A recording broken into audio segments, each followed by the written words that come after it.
Hello বন্ধুরা, welcome back to my channel Tania kitchen. সারা বছর আমের স্বাদ পেতে কার না ভালো লাগে, তাই আমি আজ আপনাদের কাছে নিয়ে এসেছি পাকা আমসত্ত্ব রেসিপি। খুব সহজে বাড়িতে আমসত্ত্ব বানানো যায়, তাহলে চলুন রেসিপিটা শুরু করা যাক। এই জন্য আমি এই রকম 4টে পাকা আম নিয়ে নিয়েছি। প্রথমে আমগুলোকে ভালোভাবে ধুয়ে পরিষ্কার জলে ধুয়ে নিয়েছি, তারপরে পিস পিস করে কেটে রেখে দিয়েছি। এরপর একটা মিক্সিং জারে এই পিস পিস করে রাখা আমগুলো স্মুথ পেস্ট বানিয়ে নেব।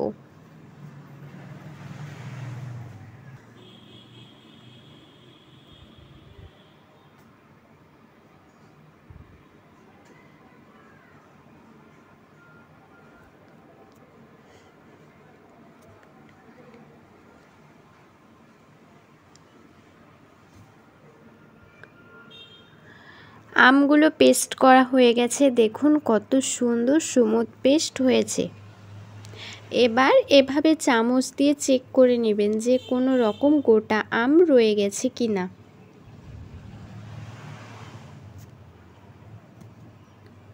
এবার এই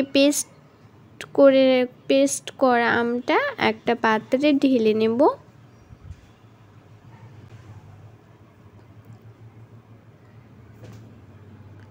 এবার এই পেস্টটাকে একটা কড়াইতে ঢেলে নেব। কড়াইতে তেল দেওয়ার কোনো দরকার নেই, ডাইরেক্ট ঢেলে দিলেই হবে। আর এই পেস্টটা কড়াইতে ঢালার আগে কড়াইকে গরম করারও কোনো দরকার নেই।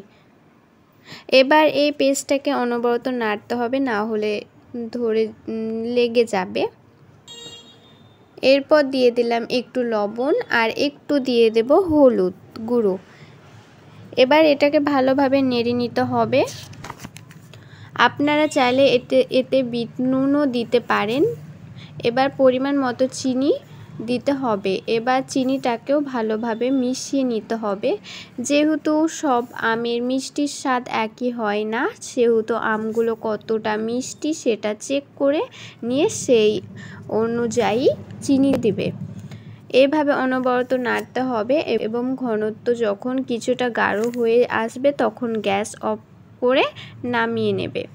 দেখুন আমের পেস্টটা আগে থেকে কিছুটা গাঢ় হয়ে এসেছে। এবার এটা আমসত্ত্বর জন্য পারফেক্ট।